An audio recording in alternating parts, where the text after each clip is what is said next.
Congress has approved a resolution condemning white supremacists and other hate groups. The resolution was approved unanimously by both the House and the Senate. It describes the death of Heather Heyer, who was killed on August 12th in Charlottesville when the white supremacists drove a car into a crowd at the rally there. They called it an act of domestic terrorism. 19 others were injured in the car accident. In a separate attack, 20-year-old DeAndre Harris, who's African-American, was beaten by white supremacists. The resolution calls on the Department of Justice and other federal agencies to improve data collection on hate crimes. The resolution is headed to President Trump for his signature and calls on the administration to speak out against hate groups.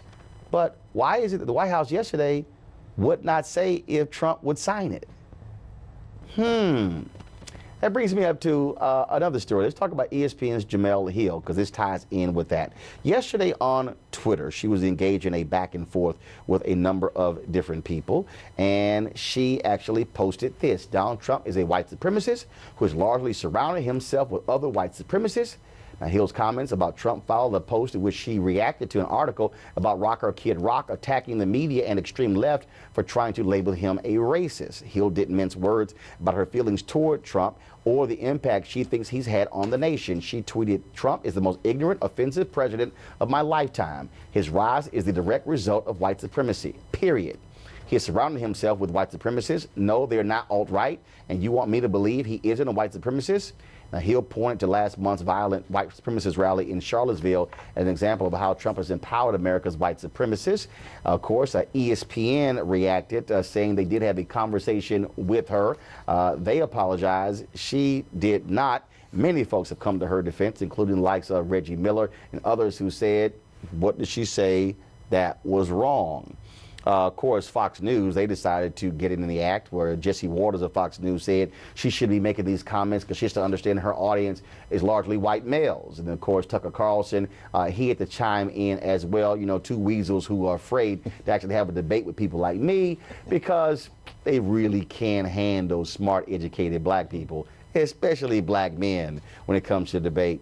Tucker and Jesse, y'all call me anytime when y'all ready to bring the funk. But then you probably don't want to get embarrassed on your own network. Real quick, go to our panel here. So here's the thing. Here's the thing. I understand the sentiment, understand the comments, and there are definitely people around them. But here's one of the reasons why I very rarely call someone a racist or white supremacist. Because what happens is the conversation is never about the issue. Right. True.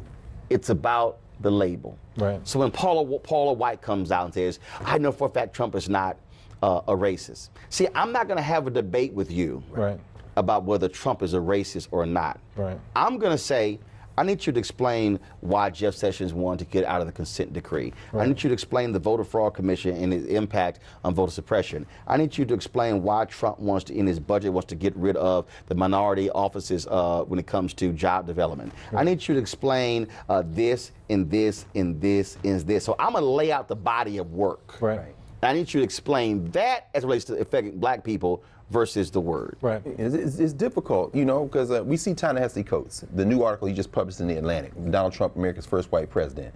He has the time and the space to lay that case out. It's another reason why it's important that NewsOne Now is 2 hours. You have the time and the space now to do that. But we know that media is fickle. What Jemele said things that we've said, and like you say, well, she said wrong. But when you do a quick burst like that, and you're dealing with short attention span world like the world of sports media, you're going to get that backlash. So, I mean, what you stress is very important. We got to go issue by issue, but you have to have time to develop that. And our reader and viewerships have to know you've got to really address this issue by issue. But when you do it like that, that's the responsibility. And see, I've seen this debate happen. I've seen it on television all the time. And I've literally been there when I remember I was on CNN one time, and there was some comment Chris Matthews made, guys, what's his name? David. Not Axelrod. Gergen? Gergen. Oh, yeah. Gergen. He goes, you know, he's not racist. I said, I'm sorry.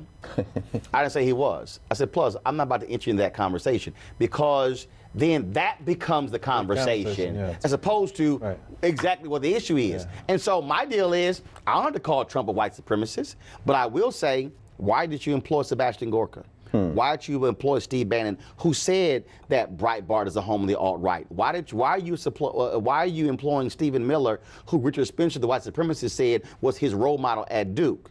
Explain that. Yeah, I agree. I think the labels start to invoke a lot of emotion and gets us away from some really important issues that we need to be discussing. I mean, we still have health care that's just looming out there. We're having a discussion now about what's going to happen with tax reform.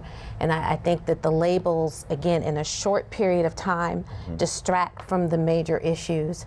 And so labels aren't legitimate, though, you all, in Charlottesville? No. Follow me here. See, I mean, I understand the Trump piece. No. Follow me here. No. See, I'm gonna call white supremacists.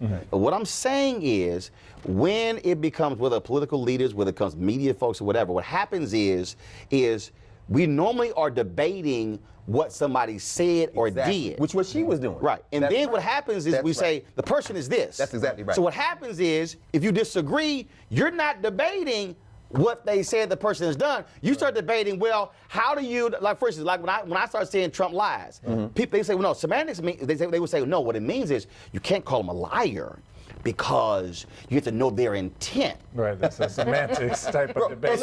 And, that becomes, what I'm saying, that becomes a debate as opposed to the lie they told. So, Ron, let me ask you, how do you handle the response? Because you're exactly right. The example you gave from the debate with Gergen and also with Jemele Hill. In responding, how should media figures do that? Easy. It's someone say, I would simply say, why did he hire this person, who are all identified white supremacists? I see.